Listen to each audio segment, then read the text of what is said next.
Hello, everyone. Today, we are going to discuss Semester 7 Artificial Intelligence and Data Science Engineering with Dr. Nil. Thank you, Professor Ananya. This subject is the backbone of computer science and helps students connect theory with real-world electronics. Tactics. That's truly insightful, Dr. Nil.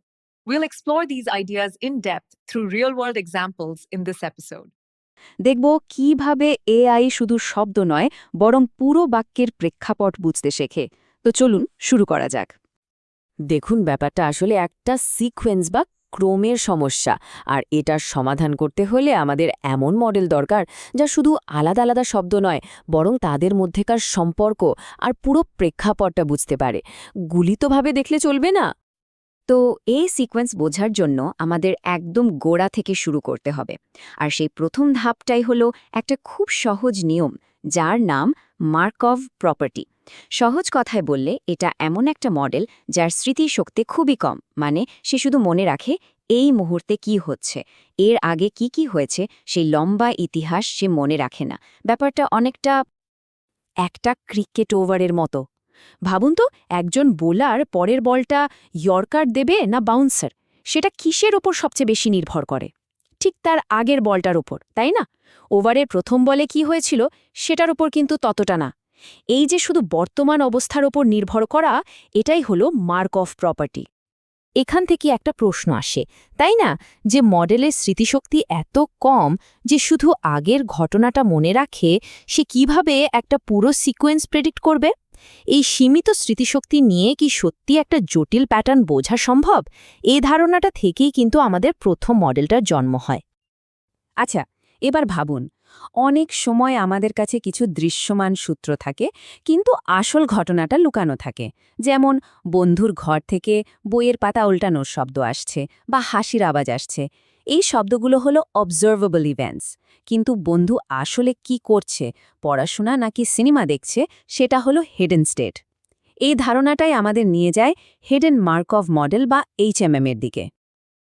HMM এর কাজটাই হলো এই লুকানো গল্পটা খুঁজে বের করা। এটা কি করে? এটা অবজারভেশন আর হিডেন স্টেটস দুটোরই জয়েন্ট প্রবাবিলিটি মডেল করে। মানে ও বোঝার চেষ্টা করে যে এই শব্দগুলো আর এই পার্টস অফ স্পিচ এদের একসাথে থাকার সম্ভাবনা কতটা। এক কথায় HMM যেন নিজেই পুরো ঘটনাটা তৈরি বা জেনারেট করার চেষ্টা করে। কিন্তু এখানেই HMM এর একটা বড় দুর্বলতা আছে। এটা প্রত্যেকটা সিদ্ধান্ত নেয় খুব স্থানীয়ভাবে, মানে একবারে একটা শব্দ দেখে। ব্যাপারটা অনেকটা এমন একজন গোয়েন্দার মতো যে প্রত্যেকটা সূত্র আলাদা আলাদা করে দেখছে, কিন্তু সব সূত্র একসাথে মিলিয়ে বড় ছবিটা দেখতে পাচ্ছে না। আর এটাই আসল সমস্যা। প্রত্যেকটা শব্দকে আলাদা করে দেখে, কিন্তু ভাষা তো আপনি কাজ করে না। একটা শব্দের মানে তার আশেপাশের শব্দের ওপর নির্ভর করে। তাহলে এমন কোনো উপায় কি আছে যেখানে মডেলটা একবারে পুরো বাক্যটা দেখবে, সব সূত্র একসাথে মিলিয়ে সবচেয়ে ভালো উত্তরটা বের করবে? এই চিন্তাটাই আমাদের একটা অনেক উন্নত মডেলের দিকে নিয়ে যায়। আর এখানেই এন্ট্রি হয় কন্ডিশনাল র্যান্ডম ফিল্ডস বা CRF এর। HMM এর ওই গোয়েন্দার মতো লোকাল ভুল এড়াতে CRF একটা গ্লোবাল অ্যাপ্রোচ নেয়, ঠিক একজন স্মার্ট গোয়েন্দার মতো, যে সমস্ত প্রমাণ একবারে টেবিলে রেখে কেসটা সলভ করে। দেখুন, HMM এর মতো CRF গল্প বানানোর চেষ্টা করে না। এর লক্ষ্য একদম পরিষ্কার, প্রেডিকশন করা। এটা শুধু একটা প্রশ্নের উত্তর খোঁজে, এই যে শব্দগুলো আমি দেখছি এর সাপেক্ষে সঠিক লেবেল হওয়ার সম্ভাবনা কতটা। মানে এটা সরাসরি conditional probability P of labels by observations model করে। তাই একে বলা হয় ডিসক্রিমিনেটিভ মডেল। এই স্লাইডটা দেখলে পার্থক্যটা একদম জলের মতো পরিষ্কার হয়ে যাবে। HMM হলো একজন গল্পকারের মতো যে পুরো ঘটনাটা বানানোর চেষ্টা করছে, আর CRF হলো একজন বিচারকের মতো যে শুধু প্রমাণের ভিত্তিতে রায় দিচ্ছে। আর বুঝতেই পারছেন, ক্লাসিফিকেশনের মতো কাজে এই বিচারকের অ্যাপ্রোচটাই অনেক বেশি শক্তিশালী। একটা লিনিয়ার চেইন CRF এর কাজ করার পদ্ধতিটা কিন্তু দারুণ সহজ। প্রথমত ও পুরো বাক্যটা একবারে দেখে, তারপর যতগুলো সম্ভাব্য ট্যাগ সিকোয়েন্স হতে পারে সবগুলোর জন্য একটা করে স্কোর গণনা করে, আর শেষে যে সিকোয়েন্সের স্কোর সবচেয়ে বেশি সেটাই জিতে যায়। ব্যাস, এতে HMM এর মতো লোকাল ভুল হওয়ার কোনো সুযোগই থাকে না। বেশ, আমরা তো বুঝলাম যে সিআরএফ সরাসরি প্রেডিক্ট করে আর গ্লোবাল ভিউ নেয়, কিন্তু এটা করে কিভাবে? একটা ইনপুট পেলে হাজার হাজার সম্ভাব্য লেভেল সিকোয়েন্সের মধ্যে থেকে কোনটা সেরা সেটা এত নিখুঁতভাবে বেছে নেয় কি করে?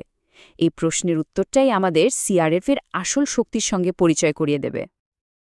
এই যে বিভিন্ন সিকোয়েন্সের জন্য স্কোর তৈরি হলো, সেগুলোকে আসল সম্ভাব্যতা বা প্রবাবিলিটিতে বদলানোর জন্য সিআরএফ একটা দারুণ কৌশল ব্যবহার করে, যার নাম পার্টিশন ফাংশন বা জি। ভাবুন, ক্লাসের সব ছাত্রের নম্বর যোগ করে একটা মোট নম্বর পাওয়া গেল।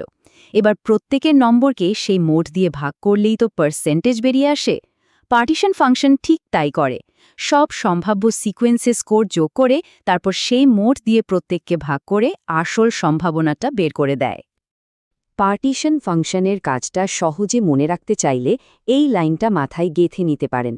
সব সম্ভাবনার যোগফল দিয়ে ভাগ করো, সঠিক সম্ভাবনা খুঁজে বের করো। তাহলে পুরো ব্যাপারটা কিভাবে কাজ করে? দুটো ধাপে।